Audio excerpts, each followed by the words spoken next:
Bueno, vamos a continuar con la lectura del Árbol del Conocimiento, la segunda parte, que se encuentra en el PDF, en la página 45. Entonces, vamos a ubicarnos con el título La organización de lo vivo. Vamos a hacer una lectura rápida, tipo escaneo. La idea es captar las ideas principales. Vamos a ir recorriéndolo rápidamente. Quien quiera hacer pues el ejercicio de lectura lo puede hacer individualmente con el libro. Pero bueno, iniciamos. Nuestro punto de partida ha sido darnos cuenta de que todo conocer es un hacer por el que conoce, es decir, que todo conocer depende de la estructura del que conoce. Hasta aquí se hace una conclusión de la primera parte y nos vamos a proponer una pregunta y es, ¿cómo se da este traer a la mano del conocer en el hacer? ¿Cuáles son sus raíces y sus mecanismos para que así opere? Entonces vamos a empezar a analizar una estructura de nuestro mundo que más o menos podemos sospechar. Vamos a mirar, más o menos podemos sospechar que vamos a tratar algo de los planetas, vamos a tratar algo de nuestro sistema solar y a mirar una estructura de cómo está hecho nuestro sistema natural. Empezamos aquí con una breve historia de la Tierra, en el que vamos a mirar los primeros pasos de lo que él llama materialidad y cómo esta materialidad, algo que podemos ver, tocar, sentir, relacionarnos, empieza una transformación y de esta transformación la aparición de los seres vivos.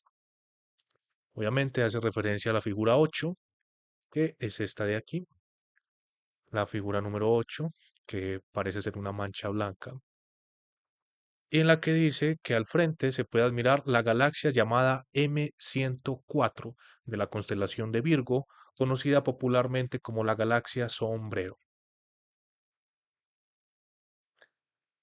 Una boina será.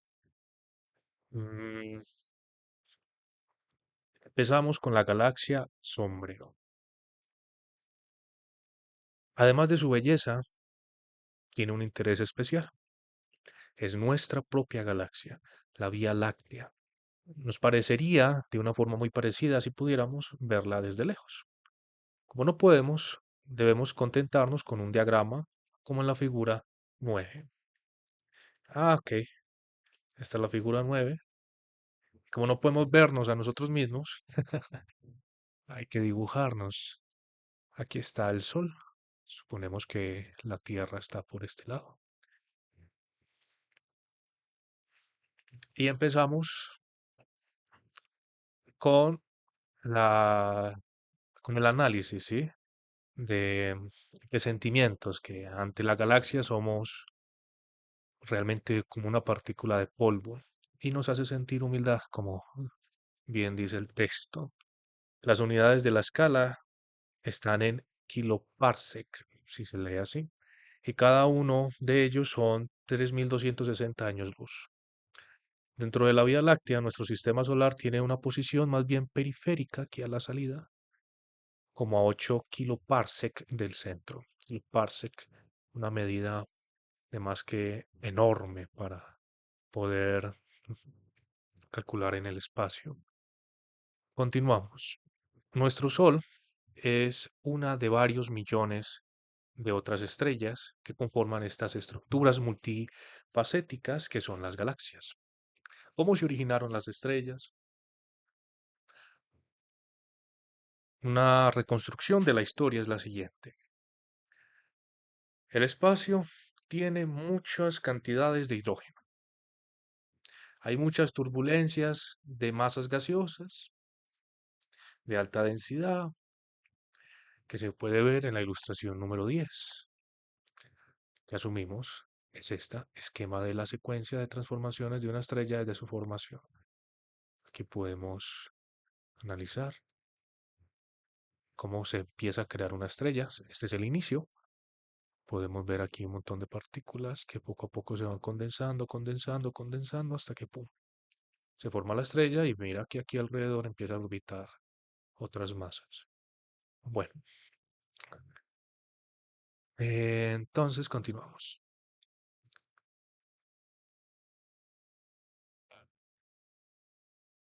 Empieza la cohesión por la gravedad y la tendencia a la irradiación producto de reacciones termonucleares al interior de la estrella en formación. En este caso, debe haber algún punto de gravedad que una todas estas partículas y al mismo tiempo atraiga otras masas. Ok, lo compro. Esta irradiación visible desde el exterior nos permite ver las estrellas como las vemos en el cielo, aún a grandes distancias. Cuando se equilibran ambos procesos, la estrella entra en lo que se llama su secuencia principal, vale decir, su curso de vida como estrella individual.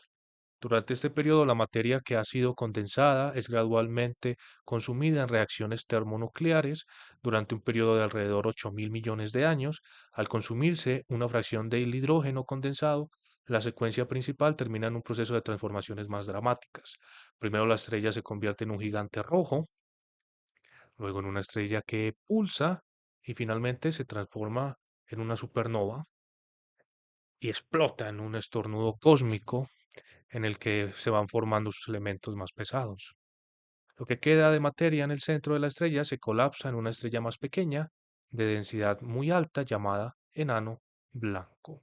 Nuestro Sol está en un punto más o menos en el medio de su secuencia principal y se espera que siga irradiando por lo menos 3.000 millones de años más antes de consumirse. Ahora bien, en muchos casos, durante esta transformación de una estrella, esta agrupa a su alrededor un halo de materia que gira en torno a ella. Míralo aquí.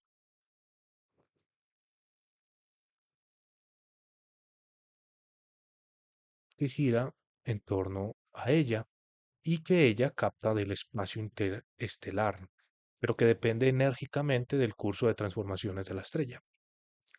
La Tierra y los otros planetas de nuestro sistema planetario son de este tipo y deben haber sido captados como remanentes de la explosión de una supernova, a juzgar por su riqueza en átomos de alto peso.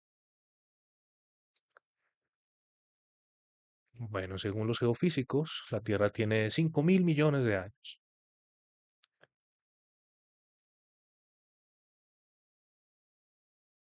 Dice que si nos trasladáramos al pasado, hace 4.000 millones de años, y camináramos sobre la Tierra, pues serían gases: helio, hidrógeno, amonio, metano. Y habría un bombardeo de radiación, rayos gamma, descargas eléctricas, meteoros, sería un caos brutal. Y esa sería la Tierra primitiva y su atmósfera comenzando a transformarse, ni comenzando en plena transformación, podríamos decir. Sin embargo, dentro de esta compleja y continua historia de transformaciones moleculares, para nosotros es interesante el momento en que se acumulan y se diversifican las moléculas formadas por cadenas de carbono o moléculas orgánicas. En fin, y aquí empezamos con las moléculas de carbono a hablar de el posible surgimiento de la vida, la existencia de los seres vivos, la biodiversidad, el montón de criaturas que se crearon a partir de estas moléculas y la producción, pues, de seres vivos que, si nos acordamos de nuestras clases de biología en nuestros colegios, decían que empezamos con lo más pequeñito, que es una célula, ¿cierto? Que al mismo tiempo está hecha de un montón de moléculas de carbono, entre otras. En fin, todas estas reacciones, son verdaderas sopas, se crean sopas en las que empiezan a cocinarse la vida, a crearse estas primeras células y a surgir la vida. Aquí ya nos vamos a hacer una idea con esta imagen y vamos a ver el título, que se llama La aparición de los seres vivos. Cuando las transformaciones moleculares en los mares de la Tierra primitiva llegaron a este punto, se llegó también a la situación en la que era posible la formación de sistemas de reacciones moleculares de un tipo peculiar. Esto es debido a la diversificación y plasticidad posible en la familia de moléculas orgánicas. Se hace a su vez posible la formación de redes de reacciones moleculares que producen a las mismas clases de moléculas que las integran, y aún se limitan el entorno espacial en el que se realizan. O sea, son células que se reproducen a sí mismas, entre otras cosas. Lo que quiere decir esto, células que pueden duplicarse, que pueden adaptarse. Y como veremos más adelante, son células de las que salimos los seres vivos. Tenemos la figura 11 y continuamos hablando de la figura 12, que debe ser esta de aquí. Estos punticos negros con, no sé, estos punticos blancos. En la figura 12 se muestran fotos tomadas al microscopio electrónico de este tipo de agrupaciones moleculares, así formadas hace más de 3.400 millones de años. Se han encontrado pocos casos, pero existen. Desde el punto de vista geológico, menos de 2.000 millones de años, los investigadores han clasificado a estas agrupaciones moleculares como los primeros seres vivos fósiles y en realidad como fósiles de seres vivos que existen hasta el día de hoy, como las bacterias y las algas.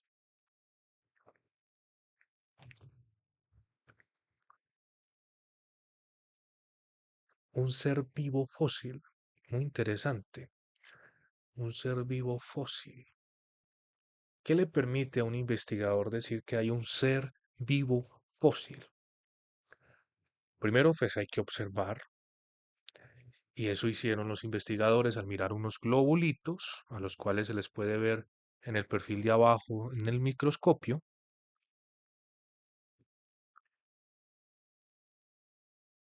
En segundo lugar, se miran que estas unidades se parecen en lo morfológico a seres que existen actualmente.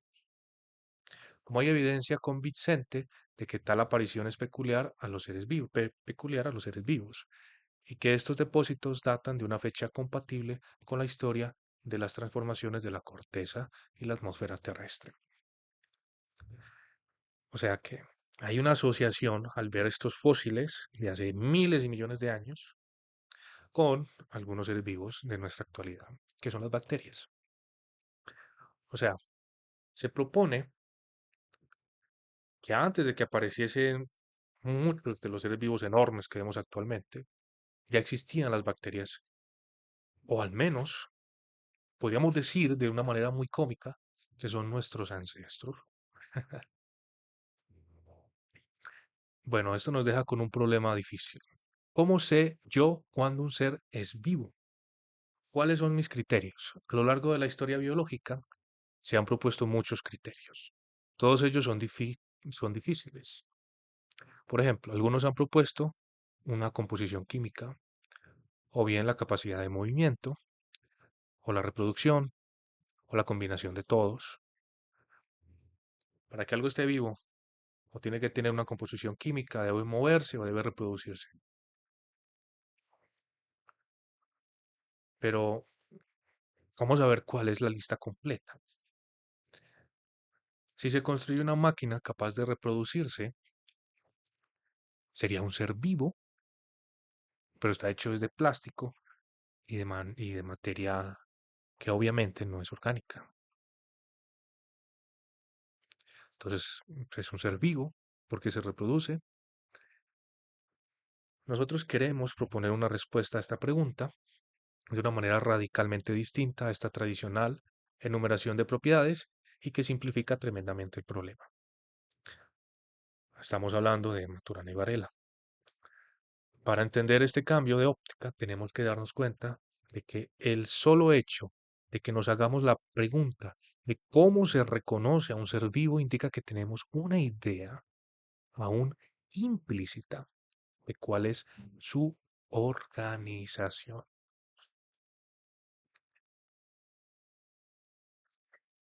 Entonces, a partir de esta idea implícita, vamos a aceptar o a rechazar alguna respuesta que se proponga.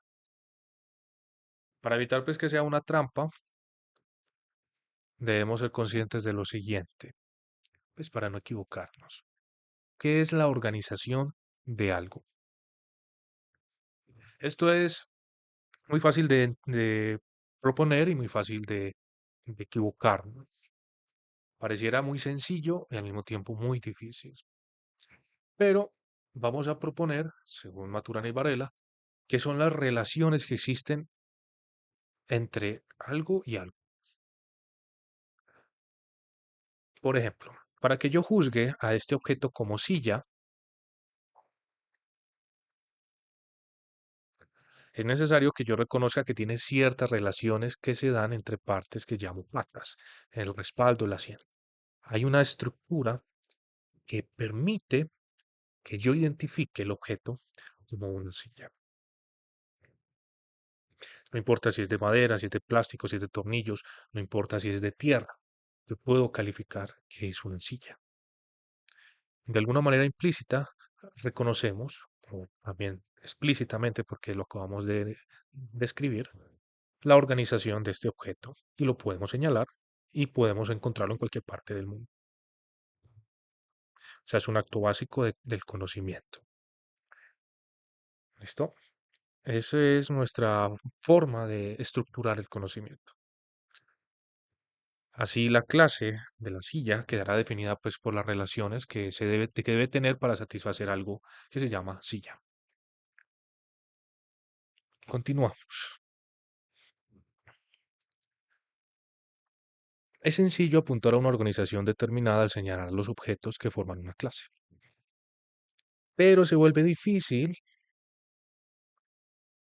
describir exactamente y de manera explícita las relaciones que constituyen dicha organización. Así, en la clase sillas parece fácil describir cómo es una silla, pero no es tan fácil con la clase de los actos buenos, a menos que se comparta una cantidad inmensa de trasfondo cultural. Vamos a ver. ¿Cómo está estructurada una silla? Es fácil de definir. Un acto bueno, digamos, un acto justo, la justicia. Es difícil decir cuál es la estructura de un acto justo, un acto bueno. Cuando hablamos de los seres vivos, ya estamos suponiendo que hay algo común, algo que llamamos vivo, algo que no está dicho, pero que todos comprendemos. Hay una clase, vivo. Entonces los seres vivos se caracterizan porque porque literalmente se producen continuamente a sí mismos, lo que indicamos al llamar a la organización que los define organización. ¿Cómo así? Hay ciertas relaciones que se detallan y que se pueden ver mucho mejor a nivel celular. Ok, aquí tenemos un criterio que ya lo habíamos visto antes, que es que los seres mismos, los seres vivos se reproducen. Pero para entenderlo, vamos a ir a sus células. Los componentes moleculares de una unidad celular están dinámicamente relacionados con muchas redes de interacciones. Estas redes se le conocen hoy en día como transformaciones químicas concretas. Y el bioquímico colectivamente las llama metabolismo celular.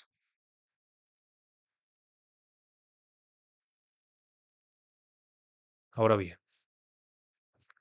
¿qué es lo peculiar de esta dinámica celular en comparación con cualquier otra colección de transformaciones moleculares en los procesos naturales? Es muy interesante. Este metabolismo produce componentes, los cuales se integran a una red de transformaciones que los produjo, y algunos de los cuales conforman un borde, un límite para esta red de transformaciones. O sea, podemos ver una estructura que se hace posible en un espacio como una membrana. Ahora bien, este borde membranoso, este límite de este ser, por así llamarlo, no es un producto del metabolismo celular, como es la tela del producto de una máquina de producir telas. Esto porque esta membrana no solo limita la extensión de la red, de la transformación que produjo sus componentes integrantes, sino que participa en ella. A ver, vamos a entender hasta aquí. Si una máquina que produce tela no es igual a una célula que produce ciertos componentes, es porque la diferencia radica que lo que la célula produce lo usa otra vez a sí misma y hay un ciclo, mientras que la máquina que produce tela no vuelve a ver esa tela nunca más. Más o menos eso entendemos hasta acá. O sea, hay una arquitectura espacial, hay un metabolismo celular que desintegra como en una sopa y se difunde en todas sus partes, pero al mismo tiempo constituyen al mismo tiempo una una unidad discreta que la llamamos célula.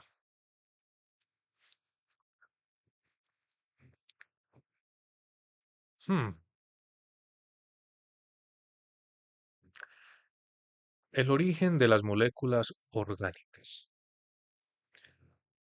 Cuando se discute la aparición de moléculas orgánicas que son comparables a las que se encuentran en los seres vivos, tales como bases nucleotídicas, aminoácidos o cadenas proteicas, hay a menudo la tentación de pensar que la probabilidad de que ellas se hayan producido espontáneamente es demasiado pequeña y que se requiere de alguna direccionalidad en todo el proceso.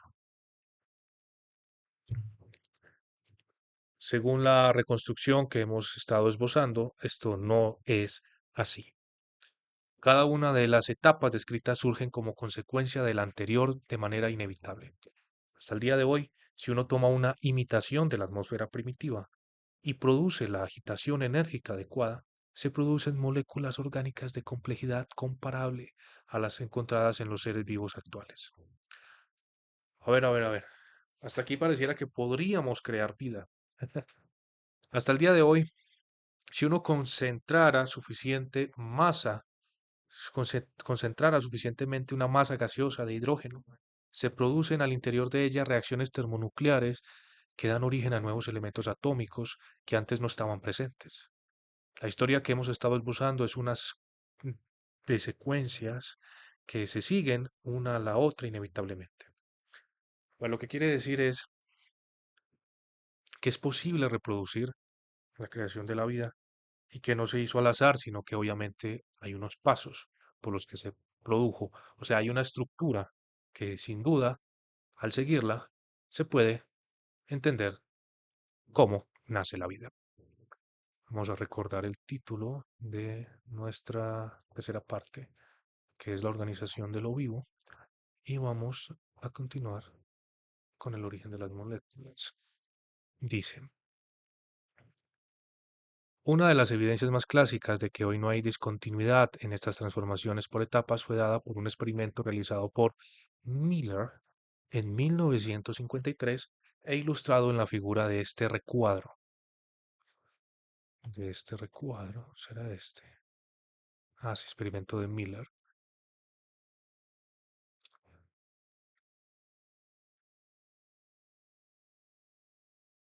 La idea de Miller es simple: tomar en un frasco de laboratorio una imitación de la atmósfera primitiva, tanto en composición como en radiaciones energéticas. En su caso, esto consiste en hacer pasar una descarga eléctrica por una mezcla de amoníaco, metano, hidrógeno y vapor de agua.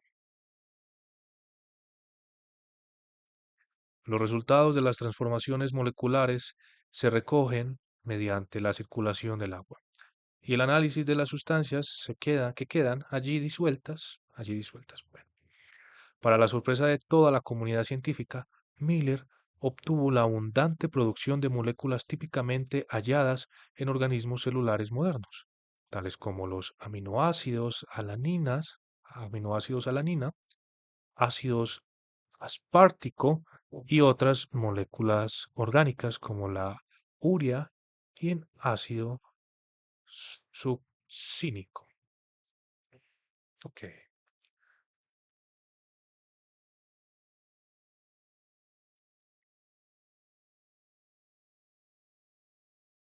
Pareciera que la segunda parte dejó de ser tan filosófica y se volvió muy biológica.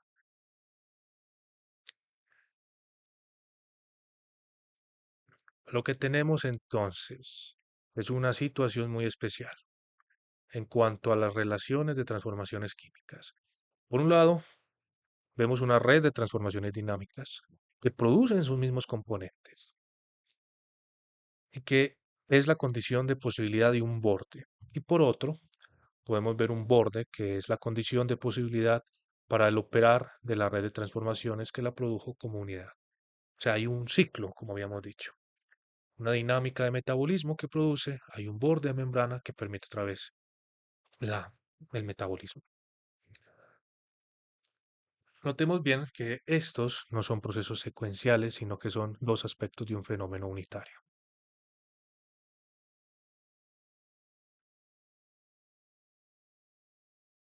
Ok, ok. Aquí vamos a seguir hablando de las características de un sistema que se produce a sí mismo y vamos por primera vez en el libro a encontrar su centro, que es la autopoiesis. Y vamos a hablar de un sistema autopoiético. ¿Qué es la autopoiesis? Un sistema que se produce a sí mismo. Se produce a sí mismo y se vuelve a producir. Es muy, muy loco. Lo que caracteriza a los seres vivos es que tienen un sistema autopoiético.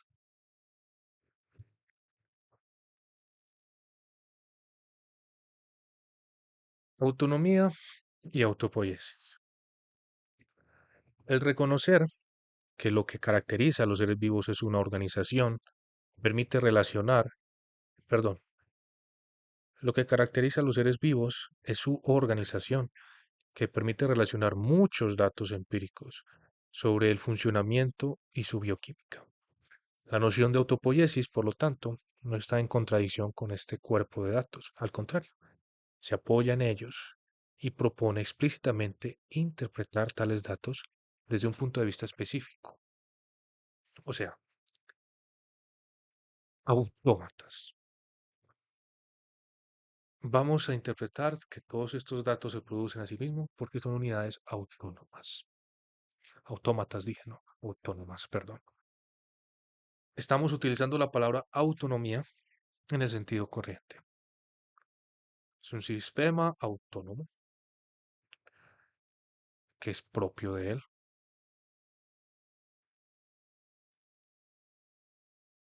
No están proponiendo que los seres vivos son únicos, entes autónomos, o sea, una vaca es diferente a otra vaca, no. Pero es evidente que una de las cosas más inmediatas propias de un ser vivo es su autonomía. Nosotros proponemos que el modo, el mecanismo que hace de los seres vivos sistemas autónomos es la autopoiesis que los caracteriza como tales. Súper. Realmente aquí ya nos da una respuesta de la característica de un ser vivo que es su autonomía.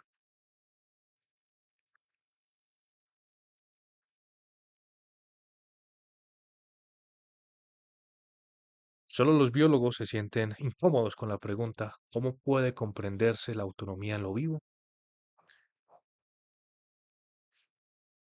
Bueno, aquí continuamos hablando de cómo demostrar que los seres vivos son autónomos y explicar y señalar cómo esta unidad pues los realizan a sí mismos. O sea, cómo esta unidad permite que los seres vivos puedan tener su propia estructura y demostrarse a sí mismos ante el mundo. Bueno, aquí empezamos con un enfoque científico, no filosófico. Entonces, ¿por qué no proponer un sistema que al operar genere toda su fenomenología? La evidencia de que una unidad tiene exactamente esas características se encuentra al mirar todo lo que sabemos sobre metabolismo y estructura celular en su mutua interdependencia.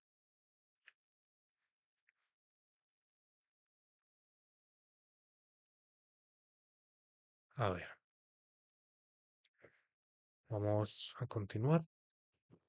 Cuando uno hace una lectura de escaneo, por lo general se enfoca en las partes que considera más importantes y identifica pues las ideas principales, más que todo el título del segundo punto, que es la estructura de lo vivo, y como ya vimos, una idea principal de todo el libro va a ser la organización autopoética, que si hemos ya concluido es la capacidad de, pues, de una organización que se produce a sí misma. Aquí pues vamos a seguir ahondando en las células, en las membranas. Se va a mostrar, obviamente, algunas imágenes y a explicar esta parte que es la membrana. Bueno, vamos a leer, porque creo que de alguna manera nosotros conocemos una estructura de una célula, sabemos que tienen un núcleo, que tienen una membrana. Hemos visto muchas veces esta figura, pero nunca habíamos tocado, o al menos si somos nuevos en el libro, que era un proceso autopoético. La membrana de la célula juega un rol mucho más rico y diverso que una simple línea de demarcación espacial para una colección de transformaciones químicas, porque participa en ella como los otros componentes celulares. Cuando hablamos de membrana, hablamos de este bordecito, que es lo que delimita a este ser vivo.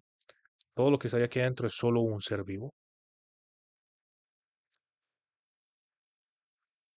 Esto en circunstancias en las que el interior celular tiene una rica arquitectura de grandes bloques moleculares, a través de la cual transitan múltiples especies orgánicas en continuo cambio. Y la membrana, operacionalmente, es parte de ese interior. Esto es cierto tanto para las membranas que limitan los espacios celulares que colindan con el medio exterior, como para aquellas que limitan cada uno de los varios espacios internos de la célula, como se muestra en la figura que acompaña este recuadro. Bueno, la fotografía tomada a un microscopio electrónico de un corte de una célula de sanguijuela que muestra membranas y componentes intracelulares, aumentada 20.000 veces, que hijo de madre, zoom, 20.000 veces para ver una célula real. Bueno, aquí tenemos un diagrama. Y continuamos con la historia de la Tierra. Solo cuando en la historia de la Tierra se dieron las condiciones para formar las moléculas orgánicas, como las proteínas, se dieron las circunstancias para que se crearan unidades autopoéticas. Fueron condiciones suficientes e inevitables. Y ahí se originó la vida, obviamente. Em, lo que no quiere decir, pues, que haya sido un proceso inmediato, sino que hubo, pues, obviamente, lugar a dudas, sin lugar a dudas, estuvo mucho tiempo esto cocinándose, desarrollándose, pues, en nuestro planeta, hace 5.000 millones de años. Mm, empezamos a mirar, es que se crea primeras unidades autopoéticas en la superficie de la Tierra, que giraba alrededor, pues, del sistema solar. Podemos empezar a sospechar una relación de todo con todo y a mirar que las unidades autopoéticas no violan ningún aspecto de la física.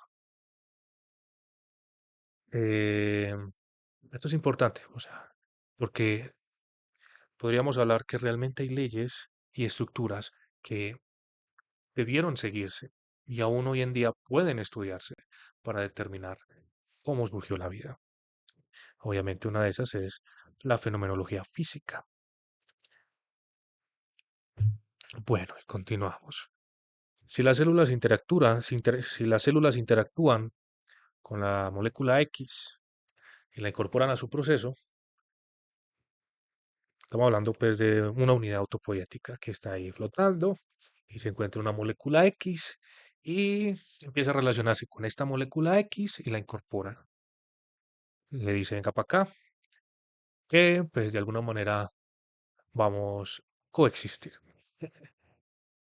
Entonces hay unos cambios que ocurren en ella. O sea, la interacción de esta estructura con el mundo genera ciertos cambios y altera la organización, ¿cierto? Y así empieza a crearse algunos fenómenos biológicos y de alguna manera se sigue involucrando el proceso de autopoiesis y empieza a crearse de alguna manera el ser vivo. Creo que es una forma un poco simple de verlo, pero obviamente si quieren inmiscuirse en temas más, em, sí, en temas un poco más sofisticados y, y exactos de la biología, pues tendríamos que hablar con algún lenguaje mucho más técnico. Pero lo importante aquí es hacer una mirada general, que ya casi terminamos, de la segunda parte de este libro que se llama El árbol del conocimiento. Vamos a analizar entonces lo último que nos entrega el segundo capítulo, que es este diagrama, y vemos que de alguna manera está señalado por partes. Tenemos la primera, la segunda, la tercera y termina como en la parte número 10, que vuelve otra vez a repetirse. Es un círculo. Si somos muy curiosos y detallistas, nos damos cuenta que es un círculo. En el principio tenemos una acción em, que le llama el fenómeno del conocer, una explicación científica, un observador, algo que solo mira, que solo está ahí viendo qué le rodea, qué tenemos. Pasamos a la segunda parte, que es una unidad, una estructura que se mantiene a sí mismo, obviamente, cuando hablamos de autopoiesis, un fenómeno biológico, y hablamos de algo vivo. Aquí vamos a la tercera, que ya nos ponen algo con reproducción. Aquí tenemos una especie de error. Fenómenos históricos, conservación. Bueno, quien tenga el libro, de pronto si no tiene este error, no sé de pronto qué diga aquí. Tenemos primer capítulo, quien observa. El segundo capítulo, la autopoiesis. Ya podemos sospechar que esta es una estructura del libro. Eh, el tercero, que será los fenómenos históricos, la conservación, la reproducción, las perturbaciones, cómo se acoplan en el cuarto capítulo las estructuras. Em, Vamos a ver el quinto, que es la filogenia, que será filogenia. Vamos a mirar filogenia. Filogenia. Parte de la biología que se ocupa de las relaciones de parentesco entre los distintos grupos de seres vivos. Parentescos. Interesante. Los parentescos entre seres vivos, la selección natural, interesante, el quinto capítulo. Bueno, la adaptación. Continuamos otra vez en el sexto, mirando el sistema nervioso, la representación, solipsismo. Uy, solipsismo, esta palabrita la habíamos visto hace tiempo. Solipsismo niega la existencia de todo lo que no sea la propia conciencia. No sé. Vamos a continuar en el séptimo capítulo con los actos conoscitivos, como conocemos, que es algo que habíamos visto en la introducción, en el curso de Udemy, las correlaciones internas, la ampliación del dominio de las interacciones, esta parte es interesante, cómo nos relacionamos con el entorno, pero cuántos elementos tenemos para conocer nuestro entorno y la plasticidad estructural. Continuamos con el octavo, que son los fenómenos culturales, la fenómeno social, la unidad de tercer orden. Creo que aquí ya no es solo la unidad propia autopoética, sino que la unidad junto con otras unidades autopoéticas. Vamos a mirar la comunicación en el noveno, en la novena parte. cómo logran comunicarse entre sí, cómo de esta comunicación nace un conocimiento y cómo otra vez volvemos a ser entes que conocen, que vuelven a relacionarse, vuelven a reproducirse y vuelven al ciclo otra vez de reconstrucción. Pero si nos damos cuenta, aquí no hablamos de un fenómeno meramente biológico, de una sola estructura em, orgánica, sino como de una estructura orgánica frente a todo lo que le rodea. Es muy, muy interesante y no entiendo por qué ponen el diagrama al final del segundo capítulo. Sería genial tenerlo al principio del primer capítulo. Y bueno, aquí continúa ya la tercera parte. La historia, reproducción y herencia. Reproducción, aquí está. Fenómenos históricos, que sería la tercera parte. Bueno, muy interesante sin duda. Y un libro totalmente obligado para muchas, muchas disciplinas del conocimiento. Aquí termina la segunda parte del árbol del conocimiento.